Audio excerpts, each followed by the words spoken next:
താഴെ അരുവി ഇങ്ങനെ കൂലം കുത്തിയൊടുകയാണ്. മഹാനായ സുലൈമാൻ നബി ബൽക്കീസിനെ സ്വീകരിക്കാനിരിക്കുമ്പോ നൂറുകണക്കിന് ഒട്ടകത്തിന് മുകളിൽ നവഗതിത രത്നങ്ങളുടെ കൊട്ടാരവുമായി ബൽക്കീസ് സുലൈമാൻ നബിയുടെ കൊട്ടാരത്തിലെത്തി. ആ സമയത്ത് ഖുർആൻ പറയാ, നിങ്ങളൊക്കെ മഹാഭാരതത്തിലെ കഥ കേട്ടിട്ടുണ്ടാവും.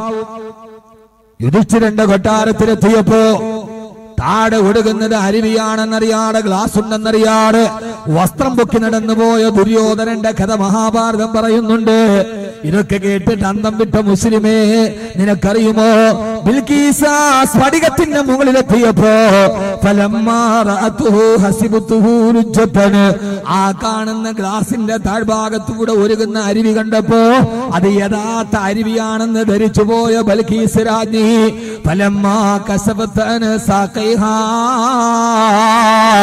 അരുവിയിലോട്ടിറങ്ങാൻ വേണ്ടി അവൾ അവരുടെ വസ്ത്രം ഇങ്ങനെ കണങ്കാലിൽ നിന്ന് പൊക്കി. ഖുർആൻ സൂറത്തുൽ നംൽ ഫലമ്മാ കശഫത് അൻ സാഖൈഹാ,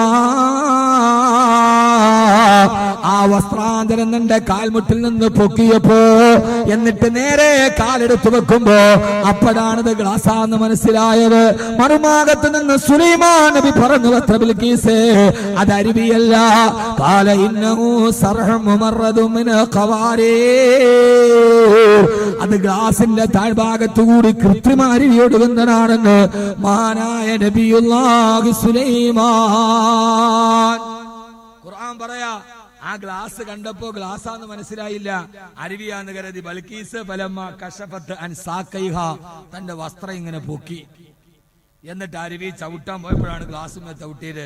അപ്പുറത്തുനിന്ന് സുലൈമാൻ നബി പറഞ്ഞു, ബൽക്കീസ് ഖാല ഇന്നഹു സർഹും മുമറദും മിൻ ഖവാരീർ, അതൊരു സ്ഫടികമാണ് ബൽക്കീസേ, താഴേക്കട അരുവി വെറുതെ ഒഴുകുന്നതാണ് എന്ന് പറഞ്ഞ് ചിരിച്ചു മഹാനായ സുലൈമാൻ നബി അലൈഹിസ്സലാത്തു വസ്സലാം.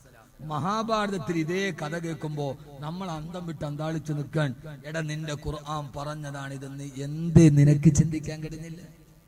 എന്തേ നിനക്ക് പറയാൻ കഴിഞ്ഞില്ല? അള്ളാഹു ഖുർആനിലൂടെ പഠിക്കാൻ, അവന്റെ മൂസത്തിനെ പഠിക്കാൻ, അവന്റെ കലാമിനെ പഠിക്കാൻ അള്ളാഹു നമുക്ക് തൗഫീക്ക് നൽകി അനുഗ്രഹിക്കട്ടെ. അള്ളാഹു നമുക്ക് തൗഫീക്ക് നൽകി അനുഗ്രഹിക്കട്ടെ. അള്ളാഹു ആ വഴിയിലൂടെ നമ്മളെ നടത്തി തരുമാറാകട്ടെ. അതുകൊണ്ട് ഖുർആൻ പറഞ്ഞ പാഠങ്ങളിലൂടെ, ഖുർആൻ പറഞ്ഞ വീതികളിലൂടെ, ഖുർആൻ പഠിപ്പിച്ചു തന്ന അധ്യാപനങ്ങളിലൂടെ, ലോകത്ത് ആദ്യമായിട്ട് നിങ്ങൾ കഴിക്കണ ബിരിയാണി അരി ഉണ്ടല്ലോ, ബിരിയാണി കഴിക്കാറില്ലേ? തലശ്ശേരി ബിരിയാണി കഴിക്കാറില്ലേ? അതിന്റെ ചെറിയ ബസ്മതി അരി ഉണ്ടല്ലോ, ആ അരിയെ കുറിച്ച് ആദ്യം പറഞ്ഞു തന്നാരാ? ആരാ പറഞ്ഞെന്ന്? ഖുർആൻ. എവിടെ? ചുമ്മാ പറഞ്ഞാ പോരാ, എവിടെ നിങ്ങൾ പറയണം. ഇനിയിപ്പോ നിങ്ങൾക്ക് ഇതിനേക്കാൾ സന്തോഷമുള്ള വർത്താനുണ്ട്, ബിരിയാണി അരി കഴിക്കാന്ന് പോലും.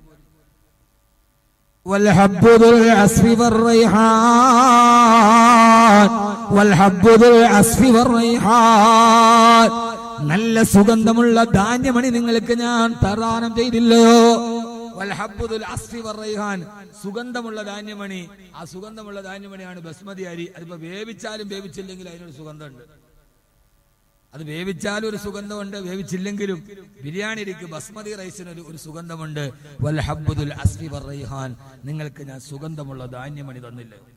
നിങ്ങൾ ഭക്ഷണം കഴിക്കണമെങ്കിൽ മുസ്ലിങ്ങളെ നിങ്ങൾ നല്ല നോൺ വെജേ കഴിക്കാവൂ, വെജ് അത്ര നല്ലതല്ല. ഏറ്റവും നല്ല ഭക്ഷണം ഏതാ? ഏറ്റവും നല്ല ഭക്ഷണം ഏതാ? വെജോ നോൺ വെജോ? നിങ്ങൾ എന്താ മിണ്ടാത്ത? നിങ്ങൾ കണ്ണൂരുകാര് ഡൈനിങ് ടേബിൾ നിറച്ച് സാധനം ഉണ്ടാക്കിയിട്ട് തികയാതെ പിന്നെ ഇരിക്കണ കസേരയിലും കൂടെ വിളമ്പണ ആളുകളാണ് നിങ്ങൾ. അമ്മാതിരി ആളുകൾക്ക് മുട്ട സുറുക്ക, മുട്ടപ്പത്തല്, ആപ്പത്തല്, ഈ പത്തല്, ഒരു JCBയുടെ ടയറിന്റെ വലിപ്പമുള്ള റൊട്ടി, പത്തിരി, ഇങ്ങനെ കുറെ സാധനങ്ങൾ വിഭവങ്ങളുടെ വൈവിധ്യം കൊണ്ടും രുചിയുടെ നിറഭേദം കൊണ്ടും കേരളത്തെ വിസ്മയിപ്പിച്ചു കൊടുത്ത പലഹാരത്തിന്റെ മുസന്നിഫീങ്ങളും മുഫസ്സിരീങ്ങളുമാണ് നിങ്ങൾ കണ്ണൂരുകാര്. നിങ്ങൾക്കറിയാൻ പാടാത്ത ഭക്ഷണം ഏതാ ഉള്ളത്? ഏറ്റവും നല്ല ഭക്ഷണം ഏതാ? വെജ് കഴിക്കണാണോ നല്ല നോൺ വെജ് ആണോ? എന്താ സാബറ? Non veg. നിനക്ക് എന്നല്ലേ ഏറ്റവും നല്ല ഭക്ഷണം? നോൺ വെജാണ്. ഖുർആൻ. അപ്പൊ നിങ്ങൾ ഉസ്താദേ, ഡോക്ടർമാര് പറയണ പച്ചക്കറി തിന്നണോന്നല്ലേ? കോഴി ഇങ്ങനെ തിന്നാൻ പാടില്ല, കോഴി തിന്നരുത് എന്നല്ലേ പറയാ? അള്ളാഹുവിന്റെ ഖുർആൻ സൂറത്തുൽ അഅറാഫ് ഖുർആൻ പറയുകയാണ് മൂസാ നബിയുടെ സമൂഹത്തിന് അല്ലാഹു വഅൻസൽനാ അലൈക്കുമുൽ മന്ന വസ്സൽവാ, അവർക്ക് ഞാൻ മണ്ണും സെൽവയും അവതരിപ്പിച്ചു കൊടുത്തു എന്ന് പറഞ്ഞാൽ കട്ടിത്തേന് കാടപ്പക്ഷിയുടെ ഇറച്ചിയും കൊടുത്തപ്പോ ബനൂ ഇസ്രായേൽ മൂസാ നബിയോട് പറഞ്ഞു, മൂസാ നബിയെ ഇത് തിന്ന് ഞങ്ങൾ മടുത്തുപോയി, അതുകൊണ്ട് മിൻ ബക്രിഹാ വകിസായിഹാ വഫൂമിഹാ വഅദസിഹാ വബസലിഹാ, ഞങ്ങൾക്കിനി പയറും ചീരയും കടലയും ഉള്ളിയും മതി, ഞങ്ങൾക്ക് വെജിറ്റേറിയൻ മതി എന്ന് നോൺ വെച്ച് മടുത്തപ്പോ ബനൂ ഇസ്രായേൽ പറഞ്ഞപ്പോ അല്ലാഹു ചോദിച്ചു, അത്ര ഖുർആനിൽ കാണാം, അതസ്തബ്ദിലൂനല്ലദീ ഹുവ അദ്നാ ബില്ലദീ ഹുവ ഖൈർ, ഏറ്റവും നല്ല ഭക്ഷണം നിങ്ങൾക്ക് നൽകിയിട്ട് ഏറ്റവും മോശം ഭക്ഷണത്തെ നിങ്ങൾ തിരഞ്ഞെടുക്കുകയാണോ?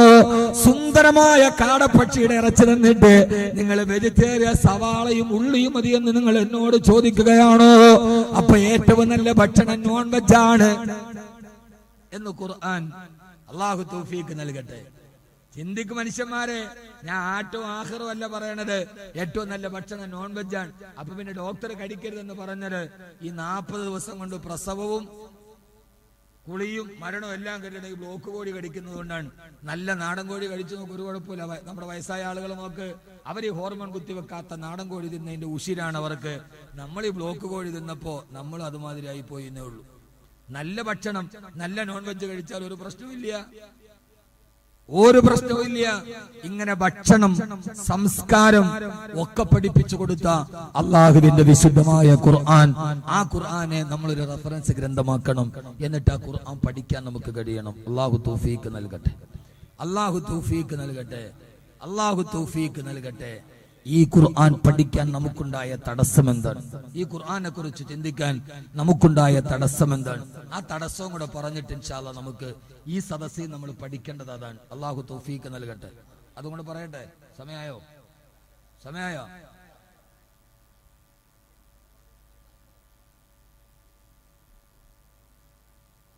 മധുരമേ ചാരി എന്നിട്ട് 1 മണിക്കൂറും കൂടെ പറയാം. ഞാൻ ഒരു ചാരും ഇല്ലാതെ ഇങ്ങനെ നിൽക്കുക നേരെ സ്റ്റഡി പടിയായിട്ട്.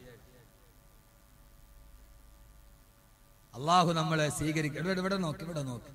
ഇനി ഈ 3 ദിവസം ഈ സംഘാടകർ നടത്തിയ ഭഗീരഥ പ്രയത്നം അൽഹംദുലില്ലാഹ് ഞാൻ അവരെ അഭിനന്ദിക്കുകയാണ്.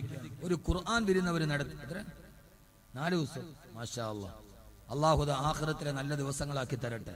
അവന്റെ കലാമിന് വേണ്ടിയുള്ള ഖിദ്മത്തിനെ അള്ളാഹു സ്വീകരിക്കട്ടെ. ഏതായാലും ഈ മുസ്ലിം കൾച്ചറൽ സൊസൈറ്റി അല്ലെ, മുസ്ലിം യൂത്ത് സെന്റർ, അവർ ഇദം പ്രഥമമായി ഇങ്ങനെ ഒരു വേറിട്ട വഴിയിലൂടെ ചിന്തിച്ചത് വളരെയേറെ അഭിനന്ദനീയമാണ്. അൽഹംദുലില്ലാഹ് എന്റെ നേതൃത്വത്തിൽ ഒരു ഓൾ കേരള ഖുർആൻ മത്സരം നടക്കുന്നുണ്ട് ഈ വരുന്ന റമളാനോടനുബന്ധിച്ച്. ഓൾ കേരള ദുബൈയിൽ എൻ്റെ ഒരു സുഹൃത്തുണ്ട്, തമാം ഗ്രൂപ്പിന്റെ MD, അവരാണത് ഒറ്റയ്ക്ക് സ്പോൺസർ ചെയ്ത് നടത്തുന്നത്. ചില ഇപ്രാവശ്യം അഖില കേരള അടിസ്ഥാനത്തിൽ നടത്താൻ തീരുമാനിച്ചാണ്. ഗ്രാൻഡ് ഫിനാലെയൊക്കെ നടത്തും തിരുവനന്തപുരം.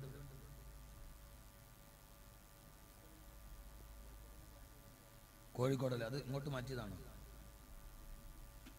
ആദ്യം കോഴിക്കോടാണ് പ്ലാൻ ചെയ്തത്, അല്ലേ? പിന്നെയാണ് കൗവായിലേക്ക് ആക്കിയത്. 2 പ്രാവശ്യം ഞാനുമായിട്ട് ബന്ധപ്പെടുകയും ഉപദേശ നിർദ്ദേശങ്ങളൊക്കെ അവർ ചോദിക്കുകയും ചെയ്തത് ഒരു സംഘാടകർ എന്ന രീതിയിൽ അവരുടെ ആ വിനയത്തെ ഞാൻ അപ്രിഷിയേറ്റ് ചെയ്യുന്നു.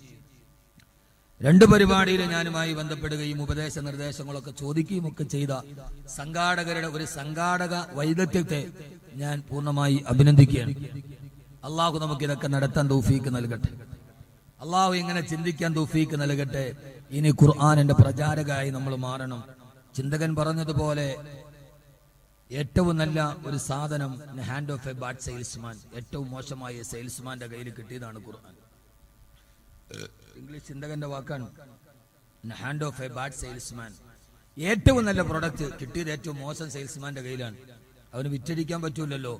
ഖുർആൻ എന്ന അമൂല്യമായ ഗ്രന്ഥം അത് കിട്ടിയത് നമ്മുടെ കയ്യിലായി പോയി. നമ്മൾ ബാഡ് സെയിൽസ്മാനാണ്. ക്രിസ്ത്യാനികൾ അച്ഛന്മാരെ കണ്ടില്ല, പെന്തക്കോസ് പാസ്റ്റർമാരെ, അവരങ്ങാടിയിൽ ആര് കേൾക്കുന്നോ ഇല്ലയോ എന്നൊന്നും വിഷയമല്ല. അവരുടെ തോളുമേൽ ലൗഡ് സ്പീക്കർ തൂക്കിയിട്ടിട്ട് അവർ ഓട്ടോറിക്ഷമേ കയറി ഇരുന്നിട്ട് ബൈബിൾ പഠിപ്പിച്ചു കൊടുക്കും. നമ്മളോ, നമ്മൾ 4 പേരിരിക്കുന്നിടത്ത് കുൽഹു അല്ലാഹു അത് ഉറക്കോ അതാ നമുക്ക് നാണാൻ. അവനിപ്പോ എന്ത് വിചാരിക്കും? തീവ്രവാദിയാണോ ചിന്തിക്കൂ. അവനവനായ ഒരു കുഴപ്പമില്ല. അവനവനല്ലാത്തതാകുമ്പോഴാണ് പ്രശ്നമാകുന്നത്. നമുക്ക് പേടിയാണ്. ഖുർആൻ പഠിപ്പിക്കാൻ വന്നിരിക്കുന്നു, അള്ളാഹു നമുക്ക് ബോധം തരട്ടെ. യഥാർത്ഥത്തിൽ ഈ ഖുർആൻ നമ്മുടെ കയ്യിൽ ഒരു ബാഡ് സെയിൽസ്മാന്റെ കയ്യിലായി പോയത് ഏറ്റവും പ്രധാനപ്പെട്ട വിഷയം, ഖുർആനിനെ കുറിച്ച് നാം ചിന്തിക്കുന്നതിൽ നിന്ന് നമ്മളെ തടയുന്ന ചില കാര്യങ്ങൾ നമ്മുടെ സമൂഹത്തിൽ വേര് പിടിച്ചു എന്നതാണ് ഇതിന്റെ ഏറ്റവും പ്രധാനപ്പെട്ട കാരണം. ആ വേരെന്താന്ന് ഞാൻ പറഞ്ഞുതരാം, നിങ്ങൾ പിഴുതെടുത്ത് കളയോ. ഖുർആൻ ചിന്തിക്കുന്നതിൽ നിന്ന്, ഖുർആൻ പഠിക്കുന്നതിൽ നിന്ന് പെണ്ണുങ്ങൾ വാതാക്കില്ലേ? എവിടെയാണ്? രണ്ടു ഭാഗത്തുണ്ട്. എന്നാ മുത്തക്കിങ്ങൾ കേക്കി, പ്രത്യേകിച്ച് കണ്ണൂരുകാരെ നിങ്ങൾ കേട്ടോളീൻ. ഖുർആനിനെ ചിന്തിക്കുന്നതിൽ നിന്ന്, ഖുർആൻ പഠിക്കുന്നതിൽ നിന്ന് നമ്മളെ തടയുന്ന ഒരു വേര്, ആ പാദച്ചൂടം നമ്മൾ വളർന്നിട്ടുണ്ട്. ആ വേര് ഞാൻ ചൂണ്ടിച്ചാൻ തരാം, പക്ഷെ കുരിച്ചെടുത്ത് നിങ്ങൾ പറിച്ചു കളയണം. കളിയോ? ഞാൻ ചൂണ്ടിക്കാണിച്ചു തരാം, നിങ്ങളത് ചെയ്യുവോ? ഉറപ്പുള്ള ഒരു കൈവെക്കും. ആ വേര് നിങ്ങളുടെ വീട്ടിലുണ്ട്, നാട്ടിലുണ്ട്. അവനവന്റെ വീട്ടില്, പള്ളിക്കകത്തൊന്നല്ല, അവനവന്റെ വീട്ടിൽ അതുണ്ടെങ്കിൽ അത് വേരോടെ പിടിച്ചു കളയാൻ ഇൻഷാ അല്ലാഹ് ചെയ്യുവോ? ചെയ്യുന്ന ഉറപ്പുള്ളൊരു കൈ വെക്ക്. നോക്കട്ടെ, കൈയുള്ളവരൊക്കെ പോക്ക്. ഇല്ല, നടുക്കവിടെ കുറെ പൊക്കിയൊരു കൈ അങ്ങനെ തന്നെ വെക്ക്. കൈ ഇല്ലാത്തവരെയാന്ന് നോക്കട്ടെ.